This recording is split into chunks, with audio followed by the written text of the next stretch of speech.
Chers téléspectateurs, il est tout à fait agréable de vous retrouver et bien sûr de confirmer avec une énorme certitude que vous resterez toujours connectés sur les tranches horaires de Canal 2 Info pour vivre, n'est-ce pas, les aventures intéressantes autant pour moi, de votre émission L'Invité.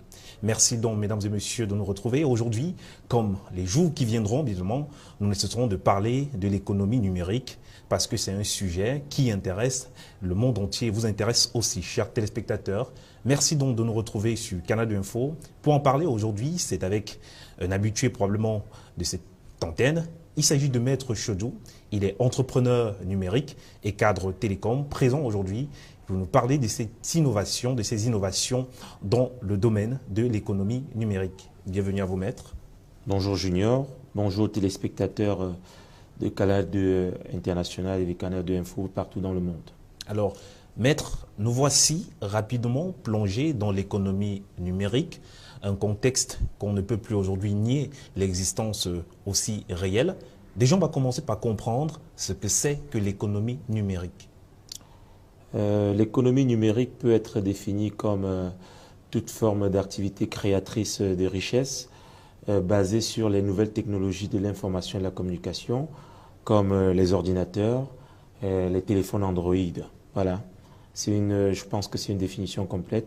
Donc, ça regroupe généralement tout ce qui est e-commerce, ça des ventes en ligne, tout ce qui est développement des applications, développement des sites web, ça regroupe tout ce qui est télémédecine, e-banking, ça regroupe tout ce qui est e-learning et très récemment, ça regroupe tout ce qui est crypto-monnaie et qui est une manne financière qui s'offre au monde entier aujourd'hui. La crypto-monnaie, c'est quelque chose de formidable. Ça va permettre tout de suite là que l'Afrique, que le Cameroun et tous les autres pays sous-développés ou bien en développement puissent rattraper le retard qu'ils avaient sur le monde entier. Donc, c'est une opportunité formidable. Alors, vous arrivez ainsi pour présenter à cette société camerounaise, au monde entier qui regarde évidemment Canal 2 Info, l'importance de la crypto-monnaie. Mais avant, vous m'avez parlé en off d'une seconde expression que vous avez voulu développer ici avec nos téléspectateurs. Il s'agit de quoi? Il s'agit de la blockchain. La blockchain est une technologie que toutes les institutions financières mondiales s'arrachent aujourd'hui, surtout les institutions bancaires. Pourquoi? Parce que la blockchain, en réalité, c'est un système de stockage et de transmission de données infalsifiables qui supprime tous les intermédiaires des transactions financières qu'il y a dans le monde. Imagine, Junior, qu'on se retrouve dans un monde où on n'a plus besoin de notaires parce que, à travers la blockchain, les personnes valident une transaction dans un système informatique où des ordinateurs sont interconnectés et qui disent « oui, vous êtes fiable, cette transaction, vous pouvez la mener ». Alors, on n'aura plus forcément besoin des assurances, on n'aura plus besoin des notaires et même les banques, on n'aura plus besoin des banques parce que par tout ce que nous sommes en train de faire là, chacun va devenir sa propre banque. Avec la crypto-monnaie, chacun devient sa propre banque. Vous n'avez plus besoin de la banque. Alors, retenez bien le mot blockchain. La même façon que vous avez entendu le mot Internet il y a cela une vingtaine d'années, c'est ce qui est en train d'arriver aujourd'hui. Blockchain, c'est un mot, vous ne pourrez plus vous en séparer. Il est venu pour rester pour toujours. Exactement comme la crypto-monnaie qui est venue également pour s'asseoir définitivement. Alors, il fallait quand même s'y attendre parce qu'on est parti du troc à la monnaie fiduciaire, à la monnaie papier. Et de la monnaie papier, on est passé aux cartes de crédit. Et aujourd'hui, on est passé à la monnaie cryptée, la crypto-monnaie. C'est une évolution graduelle et, j'allais dire, conséquente aussi. Donc, avec l'arrivée de l'Internet, il y a eu beaucoup de développement dans ce domaine. Je dois quand même rappeler que tout cela part de quoi? Tout cela part de la défaillance du système financier mondial en 2008, qui a plongé beaucoup de pays d'Europe et même d'Afrique dans la crise économique.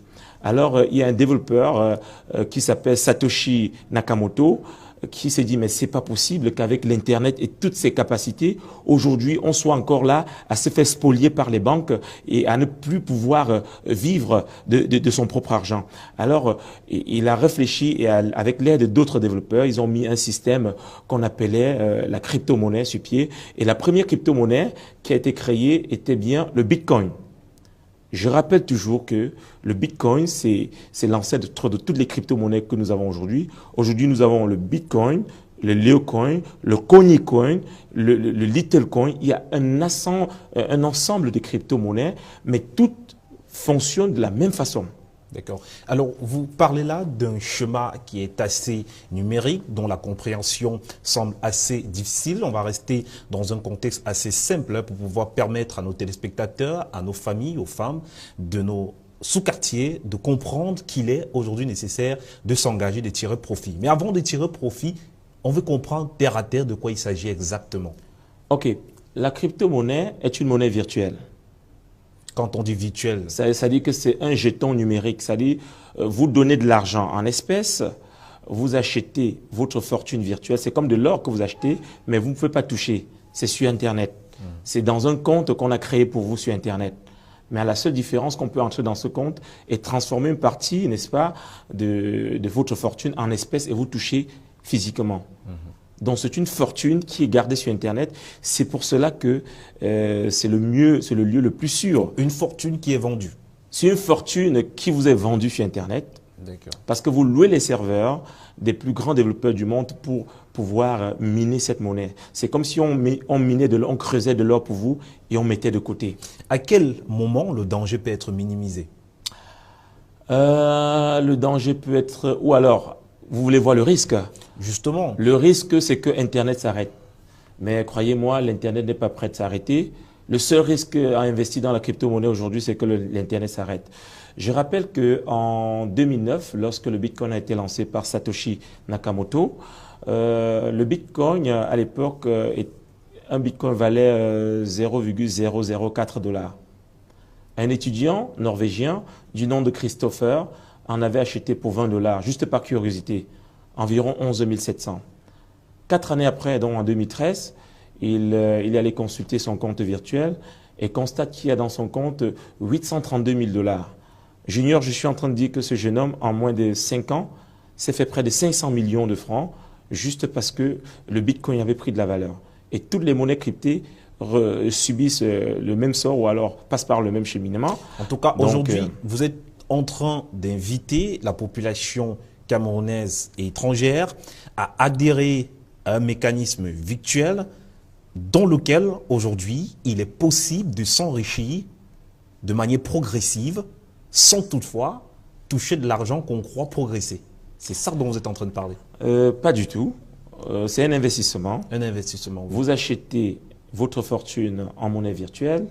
Une fois que vous l'avez achetée, elle va fructifier avec le temps parce qu'elle prend de la valeur comme de l'or.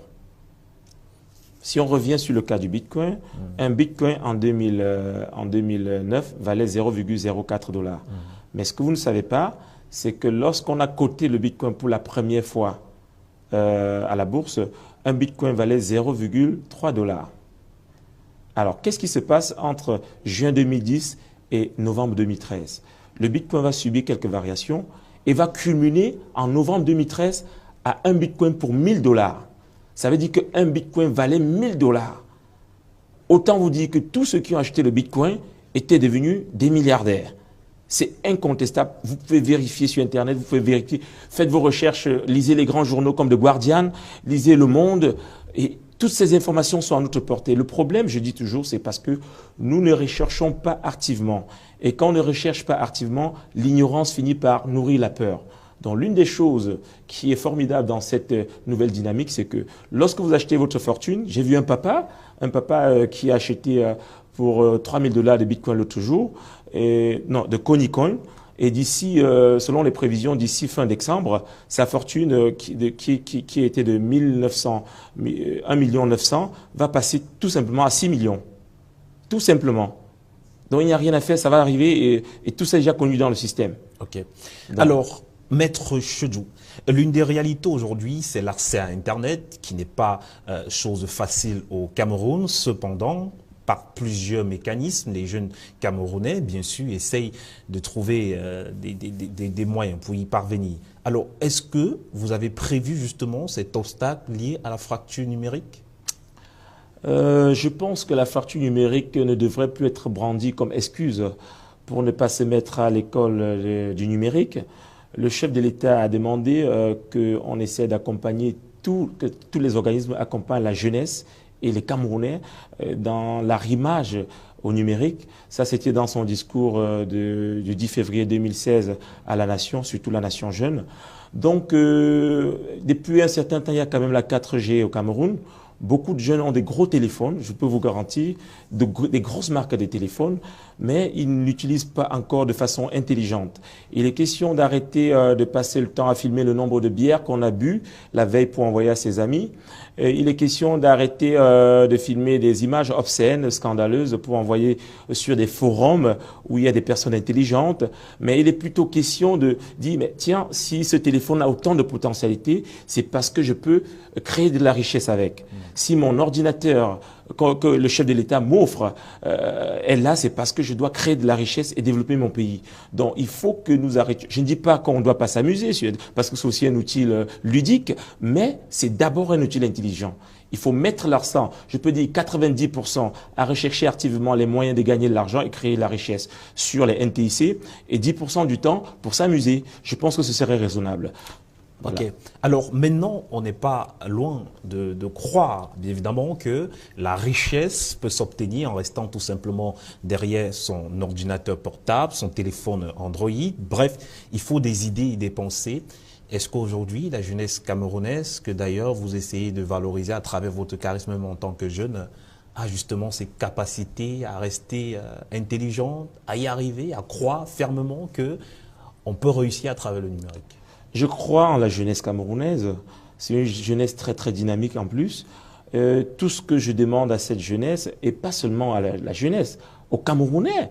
Je rappelle quand même qu'entre 2010 et 2015, la crypto-monnaie dont nous sommes en train de parler, qui est un démembrement de l'économie numérique, a généré 500 000 nouveaux millionnaires en euros et en dollars dans le monde. Donc, ce n'est pas seulement une affaire de jeunes. Et j'apprécie beaucoup ce papa qui est venu me voir il y a cela quelques jours et me dit, mais mon fils, c'est formidable ce que tu es en train de me dire. Comment est-ce que ça se passe? Et tout de suite là, il est rentré dans l'économie numérique, il a payé son pack de crypto-monnaies et non seulement il a payé, mais en plus, je lui ai dit, ton téléphone de deuxième génération que tu as n'est plus compatible avec ce que nous faisons. Il a dit, ok, je me mets à cette école. Il a acheté un téléphone Android de dernière génération et maintenant, il est complètement numérique. On a déjà créé son compte, sa banque virtuelle, on a mis ses crypto-monnaies en veille, il peut déjà manipuler son compte et j'étais tellement content de voir qu'un papa de 60 ans comprenne si vite comment le monde va. Et les jeunes doivent saisir la même opportunité. Il est question que tous nous on s'y met et qu'on comprenne que c'est là le virage. Je rappelle encore pour finir que la crypto-monnaie peut permettre de générer 10 fois les revenus que l'agriculture générerait dans notre pays. Vous imaginez 10 fois et plus. Donc, c'est un domaine tellement passionnant, c'est un domaine tellement enrichissant que ce serait une erreur pour nous de ne pas y aller. Et il y a des grands noms de ce monde comme Bill Gates, qui, selon le classement de Forbes, est quand même l'homme le plus riche du monde, qui a investi dans plusieurs crypto-monnaies. Il a injecté beaucoup de millions de dollars dans la crypto-monnaie. Idem pour Facebook, Mark Zuckerberg et autres. Voilà. D'accord.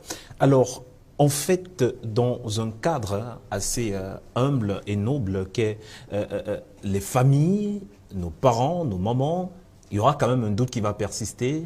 Mais à quel moment il faudrait que ces femmes dites Bayam Selam soient rassurées? Ça, c'est le dernier mot, bien évidemment. Tenez-vous, le mot que je peux lancer au Camerounais, c'est dit, rassurez-vous, vous êtes dans un système infaillible. Quand plus de 1000 ordinateurs s'interconnectent pour valider une transaction, votre argent est plus sûr qu'en banque. Investissez, rapprochez vous de nous, apprenez et investissez, et l'avenir ne sera que plus que radieux pour nous. Merci à vous, Maître Chedjou. On Merci. rappelle que vous êtes un expert dans les télécoms, un ingénieur en informatique, ça aussi c'est clair. Et vous êtes aussi entrepreneur numérique et diplômé en droit des affaires. Mesdames et messieurs, merci à vous de nous avoir regardés. Vous étiez sur Canal 2 Info. La suite des programmes, c'est tout de suite. Au revoir.